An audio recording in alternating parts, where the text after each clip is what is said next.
పంచమ వేదమైన మహాభారతంలో ప్రధాన ప్రతినాయకుడు, 100 మంది కౌరవ సోదరుల్లో అగ్రజుడు, కర్ణుడికి అంగరాజ్యమిచ్చి నిజమైన స్నేహానికి అర్థం చెప్పిన కురు సార్వభౌముడు దుర్యోధనుడు. నిండు సభలో తన సోదరులైన పాండవుల ధర్మపత్ని ద్రౌపదిని అవమానించి హైందవ సాంప్రదాయంలో అపఖ్యాతిని మూటగట్టుకున్న ఆయనకు మన దేశంలోని గుడి కట్టి పూజిస్తున్న సంగతి మీకు తెలుసా? ఆ దేవాలయం ఎక్కడుంది? దాని వెనుకున్న పౌరాణిక చరిత్ర విశిష్టత ఏంటి?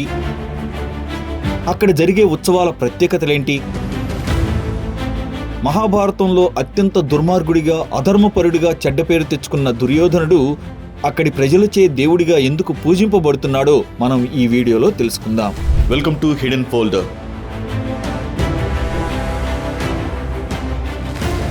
పచ్చటి ప్రకృతి అందాలతో దేవతలు నడిచే భూమిగా పిలువబడే కేరళ రాష్ట్రంలోని కొల్లాం జిల్లాలో పోరువాళి అనే చిన్న గ్రామంలో పొరువాళి పెరువిరిత్తి మలనాడ దేవాలయం అని పిలువబడే దక్షిణ భారతదేశంలోనే దుర్యోధనుణ్ణి ప్రధాన దేవతగా పూజించే ఏకైక దేవాలయం ఉంది.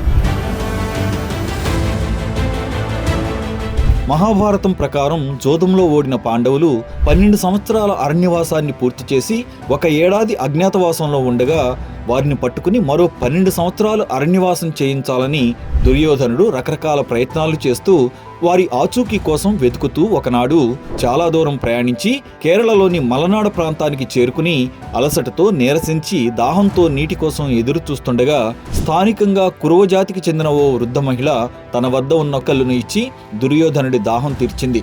ఆమె చేసిన సహాయానికి కృతజ్ఞతగా తన రాజ్యంలోని ఆ ప్రాంతాన్ని అక్కడి నివసించే వారికి కానుకగా ఇవ్వడంతో పాటు మలనాడ కొండపై కూర్చుని ప్రజలంతా సుఖ సంతోషాలతో ఉండాలని పరమశివుణ్ణి ప్రార్థించాడని అక్కడి ప్రజల నమ్మకం. కొంతకాలం తరువాత కురవజాతికి చెందిన ప్రజలు దుర్యోధనుణ్ణి తమ ఆరాధ్య దైవంగా భావించి ఆ కొండపై ప్రత్యేకంగా ఆలయం నిర్మించడంతో పాటుగా ప్రతిరోజు పూజా కార్యక్రమాలతో ఏటా ఉత్సవాలు నిర్వహిస్తున్నారు.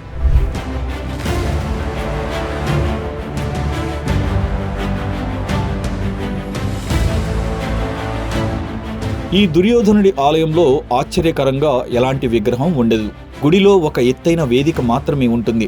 అక్కడ దుర్యోధనుడు కూర్చున్నట్లుగా ప్రజలు భావిస్తారు. దుర్యోధనుడికి దాహం తీర్చిన మహిళ కురువ అనే గిరిజన జాతికి చెందిన వ్యక్తి అవడంతో ఈ ఆలయంలో పూజలను ఆ వర్గం వారే నిర్వహిస్తుంటారు. ఇక్కడ ప్రతి ఏటా మార్చి ఏప్రిల్ మధ్య మలనాడ కెట్టుకెజ అనే ఉత్సవాన్ని అత్యంత ఘనంగా నిర్వహిస్తుంటారు. దానికి కేరళ నుంచే కాకుండా ఇతర ప్రాంతాల నుంచి అత్యధిక సంఖ్యలో భక్తులు హాజరవుతుంటారు. ఈ సందర్భంగా వెదురుతో తయారు చేసిన ఎత్తైన పల్లకీలను, ఎద్దులు, రథాలు, గుర్రపు బొమ్మలను ఊరేగిస్తూ గిరిజన జానపద నృత్యాలతో కొండపైకి తీసుకువెళ్లడం ప్రత్యేక ఆకర్షణగా నిలుస్తుంది.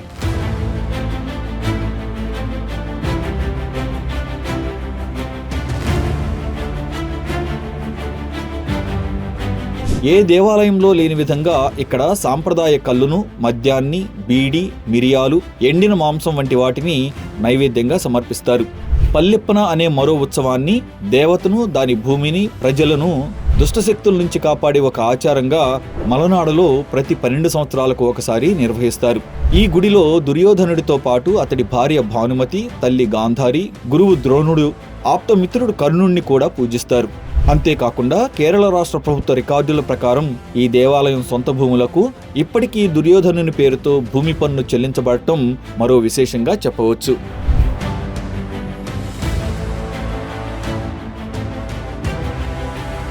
అధికారం కోసం దాయాదులతోనే శత్రుత్వం, పాండవుల పట్ల ఈర్ష్య ద్వేషాలకు, కుళ్ళు కుతంత్రాలకు, అంతులేని అహంకారానికి, అధర్మ పాలనకు నిలువెత్తు సాక్ష్యంగా నిలిచే దుర్యోధనుడిలో మత్స్యయంత్రాన్ని ఛేదించే సమయంలో కర్ణుడికి అంగరాజ్యం ఇచ్చి స్నేహహస్తం అందించే సహృదయత, తన దాహం తీర్చిన మలనాడ ప్రాంత ప్రజల కోసం కొన్ని 100 ఎకరాలను దానమిచ్చే మంచి మనసు ఉండడం గొప్ప విశేషంగా చెప్పవచ్చు.